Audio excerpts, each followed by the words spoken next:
ও নবী, আপনি গোটা বিশ্বের জন্য রহমত।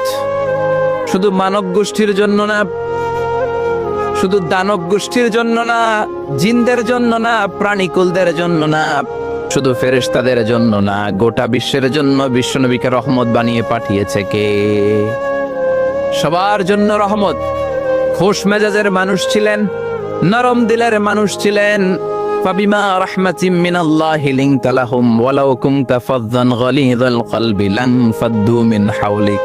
আল্লাহ বললেন, ও নবী, আপনার হৃদয়টা বড় নরম, সফট হার্টেড মানুষ আপনি, কোমল হৃদয়ের মানুষ আপনি, খোশ মেজাজের মানুষ। বিশ্বনবী এত খোশ মেজাজের মানুষ ছিলেন, বিশ্বনবী যেখানেই যেতেন ওখানে মানুষের ভিড় হয়ে যেত। যেখানেই যেতেন পিছু পিছু লোকজন ছুটতো। খোশ মেজাজের তো, সফট হার্টেড, হৃদয়টা কোমল, সাথে কথাই বলতে মনে চায়, টাইম পাস মনে চায়। আল্লাহ আকবার।